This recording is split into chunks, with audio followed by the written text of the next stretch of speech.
Doutor Colares hoje é um pré-candidato à OAB. Doutor Colares, tudo bem? Boa tarde, Luiz Antônio. É com muita satisfação que estou aqui na sua companhia realizando essa filmagem para dizer que na realidade somos, sim, pré-candidatos às eleições da Ordem Advogada do Brasil, secção do Ceará, em 2012. Doutor Colares, não é a primeira vez que o senhor se candidata à OAB do Ceará.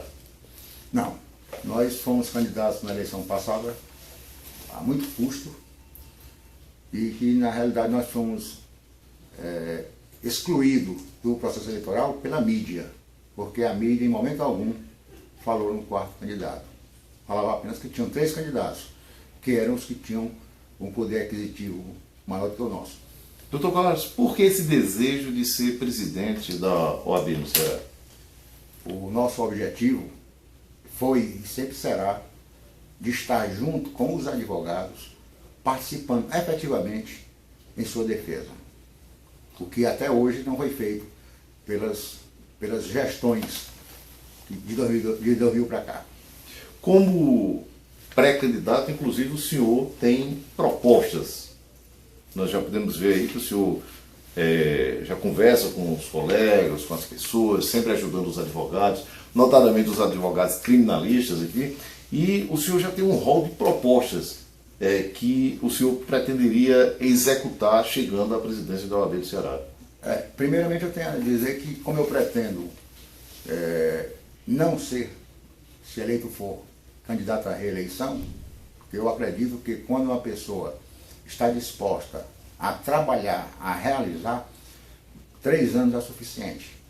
E nossa chapa, que será composta de 50% mulheres, 50% homens, inclusive de preferência uma vice-presidenta do Conselho Seccional e uma presidenta da Caixa de Assistência do Advogado, vai ser 2 mulheres que vão ser projetadas para substituir a nossa administração. Isso faz parte das suas decisões democráticas, então? Com certeza. Já que nós estamos no processo democrático, eu acho que as mulheres devem ter uma participação efetiva junto a seus colegas de classe.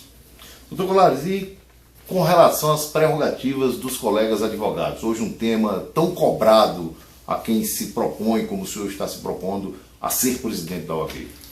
Na verdade, o que se tem muito é falado em defesas, prerrogativas e tudo mais. Mas, repito, falar é uma coisa, agir é outra. Para que as prerrogativas do advogado, ou melhor dizendo, da advocacia, sejam respeitadas, nós temos que primeiramente buscar o quê? O nosso respeito, a nossa dignidade, que foram esquecidas há uma década. Com relação a prazos?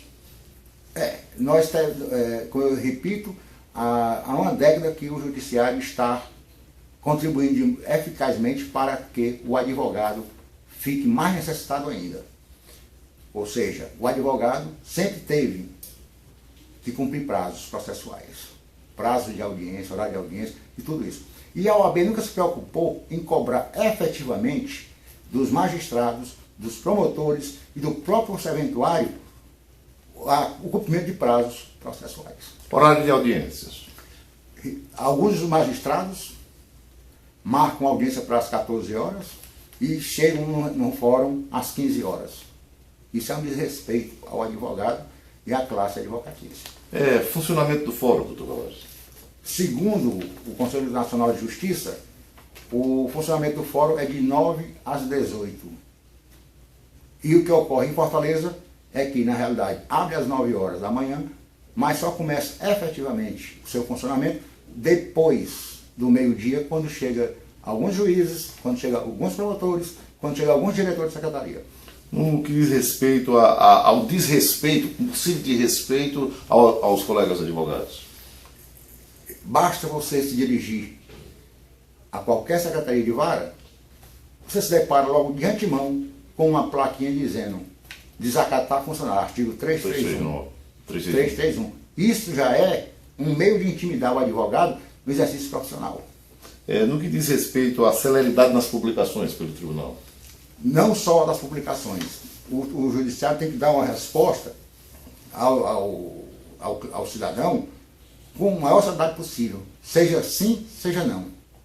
E essas publicações, suas decisões, serem publicadas o mais rápido possível para que o cidadão se sinta satisfeito com a prestação jurisdicional. Colares, e o que é que você tem a dizer com relação aos novos advogados, principalmente aos advogados em início de carreira? Eu acredito, Luiz Antônio, que os novos advogados ainda continuam sendo explorados pelos grandes escritórios. Eu não compreendo como é que um grande escritório pague um profissional do direito R$2.000, onde, creio eu, que seria necessário pelo menos 6 salários mínimos para que o advogado tivesse. Quer dizer, 2.000 daria quantos salários? Daria 3 salários. 3 salários já não quebraria. E o senhor defende que isso seja duplicado? Pelo menos em 6 salários mínimos para que o advogado possa ter um carrinho, possa ter como mudar de roupa, possa ter como pagar a anuidade. se aperfeiçoar, como pagar suas contas, inclusive a anuidade da OAB, claro, porque nós sabemos que a contribuição da OAB é obrigatória, né? A partir do primeiro ano. Não, a nossa intenção é de que os novos advogados passem 2 anos de isenção. Aqueles advogados que tenham contribuído com mais de 30 anos e os mais de 60 anos de idade também sejam isentos de pagar a anuidade. Antes de passar para a anuidade, que é um tema polêmico que todo mundo quer saber, com relação aos novos advogados, o senhor fala em promoção de cursos de prática forense na área civil, não quer dizer isso? Nós temos a FESAC, que hoje é utilizada como um meio de arrecadação. Na nossa gestão, se eleitos for, nós vamos implantar na FESAC cursos não só para os iniciantes de carreira de prática forense, porque quando a gente sai da faculdade, a gente sai ainda voando, não sabe o que é a prática forense. Então nós vamos ter aperfeiçoamento para esse pessoal. E os colegas antigos, quando houver alguma alteração de leis, nós vamos dar os cursos para que eles se atualizem também. Quer dizer, eu acho engraçado que nós, advogados, nós não temos salários. Se você for fazer um curso na FESAC, normalmente você tem que pagar. E os cursos são caros. O juiz e o promotor recebem salários pelo seu trabalho, muito, muito justo. Mas os cursos que são oferecidos a eles nas suas respectivas associações, normalmente são gratuitos, eles não pagam. Então, contrassenso. O juiz e o promotor recebem seu salário, faz os cursos nas suas associações e nos tribunais gratuitamente. Nós, advogados, que não temos salários, que vivemos de honorários, qualquer curso que se vá fazer na FESAC a gente tem que pagar. E paga caro também. A maioria dos cursos não são acessíveis à maior parte dos advogados. É verdade isso? Com certeza. Agora, eu acredito, Luiz Antônio, que isso é solucionável. Porque se eu tenho grandes profissionais no Ceará, esses grandes profissionais poderiam dar sua contribuição aos outros colegas, exatamente, independente de pagamento. Ele poderia dispor um dia da semana, uma noite, 2 horas, sei lá, e dar uma aula sobre aquilo que está acontecendo, aquilo que está precisando do advogado. Isso sem ônus para o OAB e para o advogado. Outro dia, eu, preocupado, fazendo cursos para concursos e tudo, e vendo como é caro, como se tornou uma grande indústria na área da educação, esses cursos jurídicos, eu tive a ideia, doutor Colares, de fazer um movimento e promover um grande curso de atualização jurídica para os colegas advogados, de forma gratuita. E eu procurei na Justiça Federal um juiz, posso até declinar aqui o nome, doutor Jorge Luiz Girão, e conversando com ele, eu disse: doutor, eu vim saber aqui da possibilidade, eu estou com a seguinte ideia. Normalmente o advogado estuda na UFC, por exemplo, é beneficiado pelo governo federal, estuda a vida toda de graça e termina, passa no concurso e tudo, vai prestar seu serviço, mas ele poderia dar uma contribuição para a sociedade, para os advogados e ministrar um dia da semana uma aula gratuita. E o doutor Jorge Luiz Girão, da 2ª Vara Federal, ele disse prontamente: coloque meu nome aí. Infelizmente eu não tive condições de levar o projeto adiante, mas fica uma ideia. Mas constatei que nós temos na nossa magistratura, tanto estadual como federal, pessoas que se predispõem a isso, a contribuir com os colegas advogados, até dando de volta aquilo que a sociedade, que o poder público lhe proporcionou. Com certeza, Luiz. Eu acho que não só os advogados podem contribuir em realização de cursos vamos dizer assim, cursos correntes, né, que é curso rápido, para contribuir para o aprimoramento não só do advogado, mas da própria sociedade em si. Então, juízes, promotores, advogados, defensores, podem muito bem serem contactados para que prestem essa ajuda grandiosa à gloriosa classe do advogado. Doutor Colares, e com relação à anuidade, o senhor propõe aqui uma redução de 30% do valor da anuidade. O senhor não acha que é muito pouco reduzir em 30% uma anuidade que já é alta? Para que tanto dinheiro dentro dos cofres da OAB, doutor Colares? Na realidade, Luiz Antônio, a nossa proposta inicial de 30%, ela é uma proposta razoável diante do custo operacional que nós temos hoje. Mas, se nós chegarmos na OAB como presidente, nós vamos fazer o quê? Um enxugamento do custo para que o advogado possa efetivamente pagar sua anuidade sem pesar tanto em seu bolso. Então a redução de 30% é uma redução inicial, porque com o tempo, com a análise do que for apurado lá na OAB, do custo dela e da CAAS, nós poderíamos reduzir sim, até em mais do que 30%. O senhor fala aqui, inclusive, um parcelamento de até 8 vezes. Eu acredito, Luiz Antônio, que se você baratear, se você baixar um pouco a anuidade, o número de advogados que vão se tornar adimplentes vai aumentar. Ou seja, muitos advogados vão poder arcar com a sua obrigação estatutária.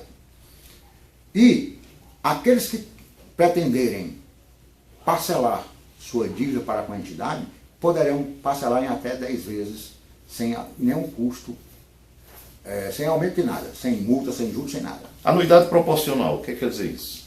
É como eu volto a repetir. Se eu estou em início de carreira, eu não posso sair da faculdade, prestar exame de ordem e já pagar anuidade. Então, eu acho que o novo advogado ele tem que ter estímulo, tem que ter algum benefício. Então, aqueles advogados mais antigos, eles podem sim contribuir com esses novos advogados, pagando suas anuidades, para que os novos advogados e aqueles que contribuíram por tanto tempo, que nos deram meios para sobreviver, possam também gozar um pouco desse benefício. O senhor fala na isenção também para advogados com mais de 60 anos? Ou 30 anos de contribuição. Ou 30 anos de contribuição. Olha, o Estatuto do Idoso está aí para ser cumprido. Então, se a nossa entidade, que prisma pela transparência, pelo cumprimento das leis, e não as cumpre, né? Um advogado com 70 anos de idade. Nós temos, por exemplo, o caso da doutora Consuelo Lins, vai fazer 80 anos de idade, e ainda hoje é cobrada a sua anuidade. Okay. Onde eu acho que a OAB deveria, 60 anos, vamos mandar uma cartinha para o advogado dizendo que ele está isento de pagar anuidade. Doutor Colares, para terminar, que só falta um minuto, proposta no que diz respeito ao Conselho Federal. O Conselho Federal, inclusive, hoje aqui na OAB do Ceará, são 5 representantes, todos homens, nenhuma mulher. Qual é a sua proposta no que diz respeito ao Conselho Federal da Ordem? Eu acho que a OAB, o Conselho Federal, ou o Conselho Estadual, ou a Caixa de Assistência, deve sim ter a participação efetiva da mulher. A mulher é de um valor enorme para todas as entidades. Né? Como nós vimos já ministras serem presidente, nós temos hoje a presidente da República, tivemos prefeitas, né? Por que nós não podemos ter advogadas juntas conosco na representação da OAB? O que e no quinto constitucional, por isso é uma proposta nossa, é de que ele não passe pelo crivo do judiciário e muito menos do executivo.